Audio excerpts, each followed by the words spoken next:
Hello বন্ধুরা, কেমন আছো তোমরা? সবাই নিশ্চয়ই সবাই ভালো আছো। তো বিএফ শাহিনের ভিতরে ছোট্ট একটা চিড়িয়াখানা আছে। আমি আর আমার মেয়ে সেখানে গিয়েছিলাম। তো দেখো বন্ধুরা, ও এখানে গেলে আসতেই চায় না, ও এত এনজয় করে। দেখো কি সুন্দর করে হরিণদেরকে ঘাস খাওয়াচ্ছে আর মজা করছে। এখানে গেলে ও আর এখান থেকে আসতেই চায় না। এটা ঠিক সোজাসুজি ওই পাশে আছে ময়ূর, খরগোশ, পাখি। তো এখানেও আমরা গিয়েছিলাম।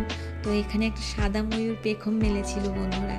তো আমি ওটা দেখে এতটাই মুগ্ধ হয়ে গিয়েছিলাম যে ভিডিও করতেই ভুলে গেছি। পরে আমি এই ময়ূরটার ভিডিও করেছি। দেখো এগুলো অনেক সুন্দর, যদি পেখম মেলতো যে দারুণ লাগতো।